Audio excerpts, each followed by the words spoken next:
Control your appetites, because if you don't, they will control you. And a man who is controlled is not free. Most men think appetite is only about food. That's childish thinking. Appetite is bigger. Appetite is any craving that demands obedience. Food, lust, comfort, entertainment, attention, alcohol, nicotine, scrolling, spending, approval. Appetite is the part of you that says, now. It does not care about your future. It does not care about your goals. It does not care about your family. It does not care about your legacy. It only cares about relief in this moment. And that is why appetite is dangerous. A man can be strong in his arms and still be weak in his impulses. He can lift heavy weight and still be owned by sugar. He can speak about discipline and still be trapped by lust. He can look confident and still be addicted to validation. A man who cannot control his appetites is not a man in command. He is a slave with a suit on, and the modern world loves men like that, because a man who is owned by appetites is easy to sell to, easy to distract, easy to manipulate, easy to pacify. He won't build, he won't lead, he won't challenge the world. He will consume it. So this is not a small topic. This is the war for your freedom. Because freedom is not doing whatever you want. Freedom is being able to refuse what you want. A man who cannot say no is weak, even if he calls his life comfortable. Comfort is not peace. Comfort is often captivity with soft walls. So today, we cut through the lies. You are not meant to obey cravings. You are meant to govern them. Appetite is supposed to be a tool. Hunger is a signal, not a master. Desire is energy, not a commander. Pleasure is a reward, not a religion. But men turned it into a throne. They bow, they kneel, they negotiate, and their lives become small. Because appetites always demand more. They never say, enough. Appetite is a fire. If you control it, it warms your home. If you let it run free, it burns your house down. So, you will learn control, not as a trend, not as a temporary challenge, as a code, as law, because the man who controls appetite gains something priceless, self-respect. And self-respect is the foundation of discipline, confidence, leadership, and legacy. Now listen, this is not about becoming emotionless. This is not about hating pleasure. This is about mastery. A warrior enjoys rest because he earns it. A warrior enjoys food because he uses it as fuel. A warrior enjoys pleasure because it is controlled. He does not live for it. He does not chase it like a starving dog. He is not desperate. Desperation is weakness, and appetite creates desperation when you feed it without restraint. So let's lay down the principles. Principle 1. Appetite is not the problem. Obedience is. Having cravings is normal. You are human. The problem begins when cravings become commands, when you feel hunger and immediately obey, when you feel stress and immediately escape, when you feel boredom and immediately scroll, when you feel lust and immediately seek relief, when you feel discomfort and immediately choose comfort. That's obedience, and repeated obedience creates identity. You become the man who cannot resist. That identity becomes your prison. So the battle is not against desire. The battle is against automatic obedience. You must create a gap between urge and action. That gap is where your manhood lives. Principle 2. The modern world is built to addict your appetites. Food is engineered for craving. Entertainment is engineered for obsession. Screens are engineered to steal attention. Ads are engineered to target weakness. If you don't understand that, you will blame yourself endlessly and still stay trapped. This is a war of influence. The world is trying to train you to seek constant reward. Why? Because rewarded men are controllable men. A man who needs constant pleasure cannot endure hardship.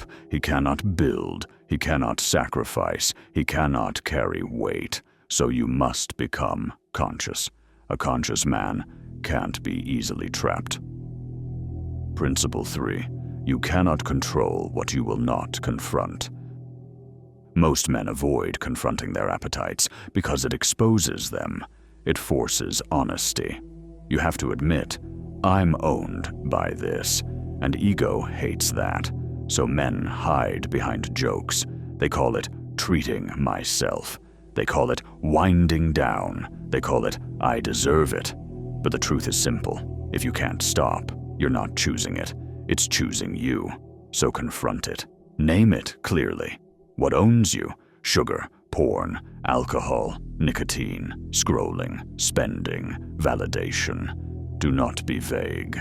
Vagueness protects weakness. Clarity kills it. Principle 4. Appetite grows when fed and weakens when starved. This is a law. If you feed a craving every time it speaks, it will speak louder. If you refuse it, it will eventually quiet. Men act like cravings are permanent. They are not. They are trained. They are reinforced. Most of what you call strong desire is just a habit loop you built. So you can unbuild it, but you must be consistent. Not once, not occasionally, consistently. Principle 5. Control begins with environment, not willpower. Willpower is not a fortress. Willpower is a thin shield. It breaks when you are tired, stressed, lonely, or angry, and you will be tired, stressed, lonely, and angry sometimes. So you don't build your life on willpower, you build it on structure. If junk is in the house, you will eventually eat it. If the phone is in your bed, you will eventually scroll.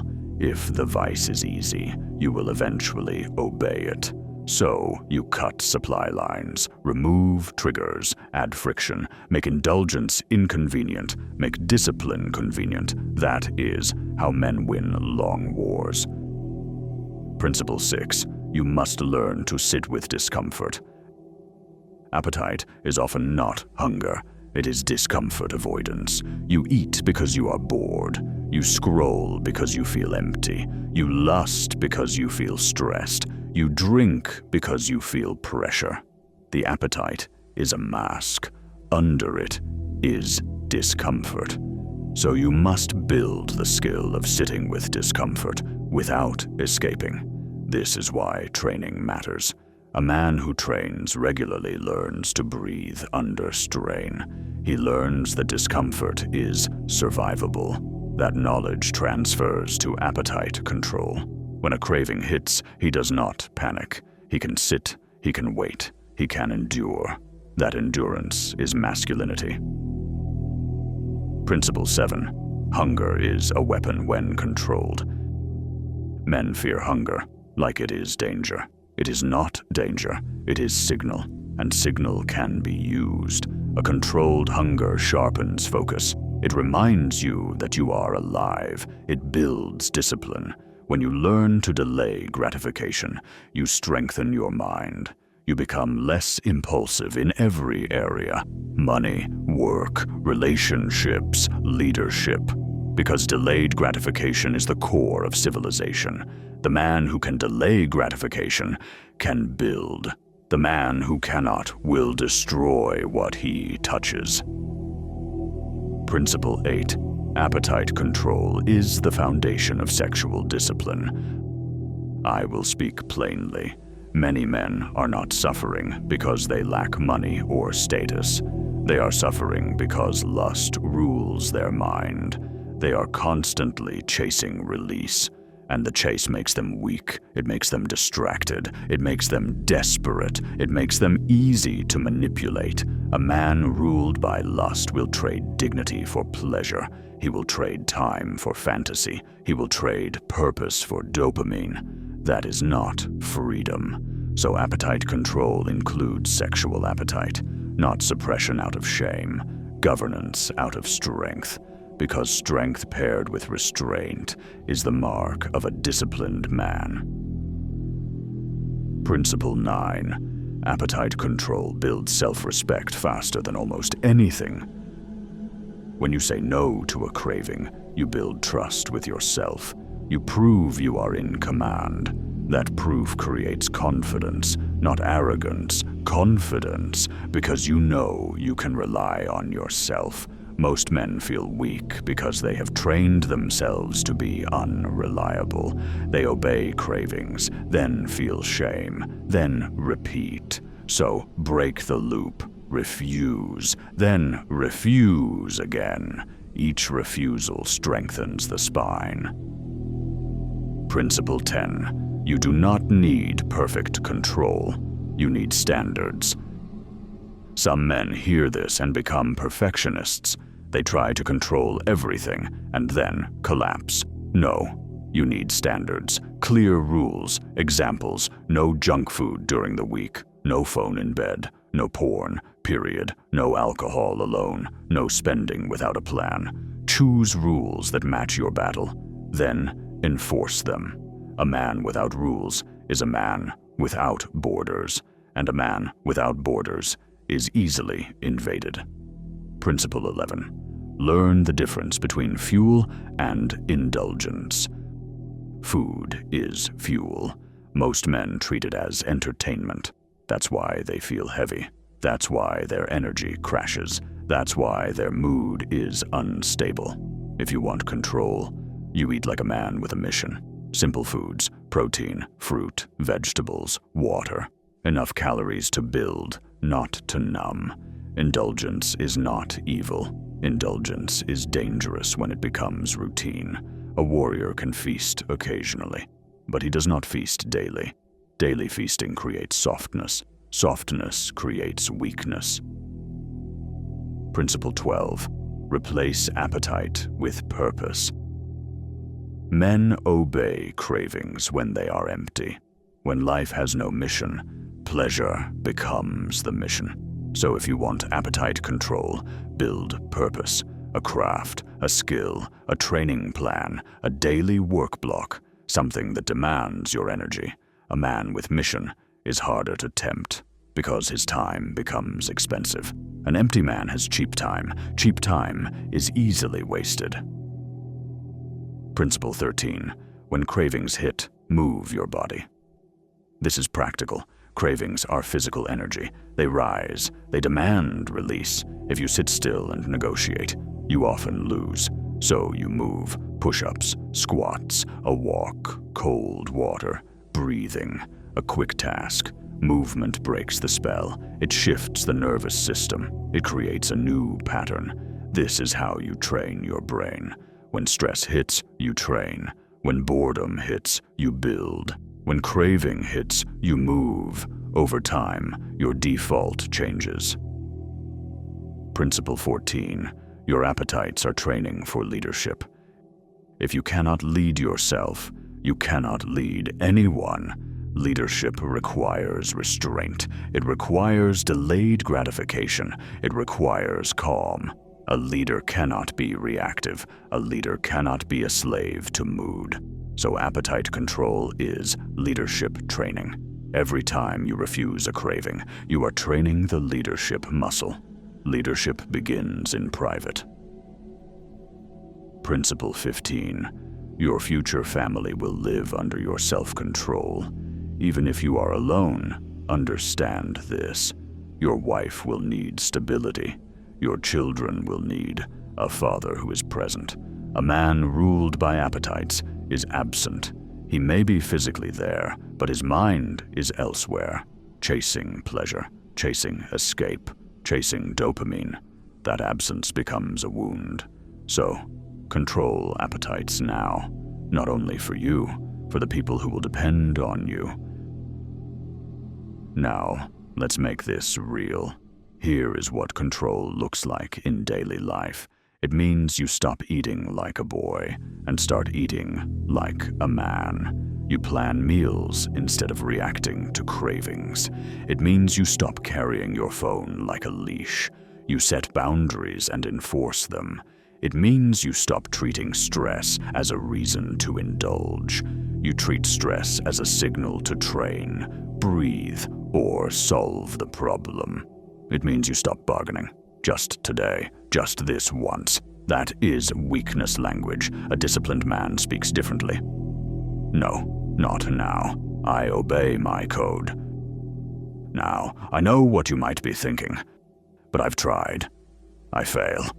Good. Welcome to war. War is not won by never being hit. War is won by refusing to surrender.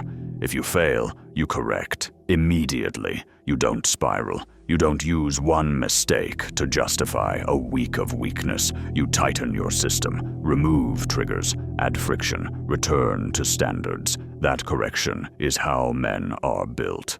So here is a simple plan. Step 1. Identify your top 2 appetites that control you. Not 10. 2. Step 2. Cut the supply line. Remove the trigger. Delete the app. Remove the food. Change the environment. Step 3. Create a replacement action. When the craving hits, you do the replacement. Movement, work, a walk, breathing, cold water. Step 4. Set a daily non-negotiable. 1 act of restraint per day. 1.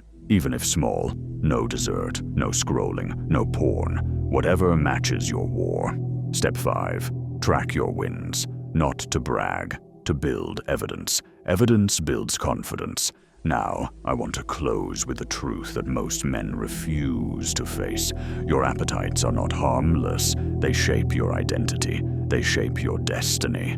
A man who obeys appetite becomes soft. Softness becomes weakness. Weakness becomes fear. Fear becomes avoidance. Avoidance becomes regret. And regret becomes the life you live when you are old and realize you could have been better.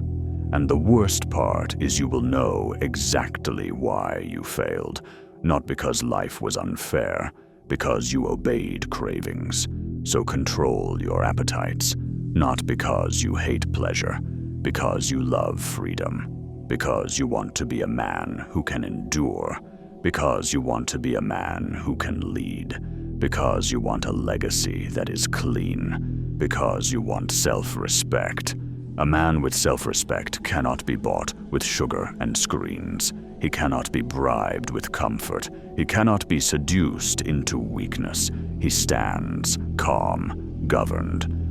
So when the craving hits tonight, remember this, that craving is not you. It is a test. And you are either the man who obeys tests or the man who passes them. Pass it, say no, and feel the quiet power of command. That is how freedom is built, 1 refusal at a time. That is the warrior's code.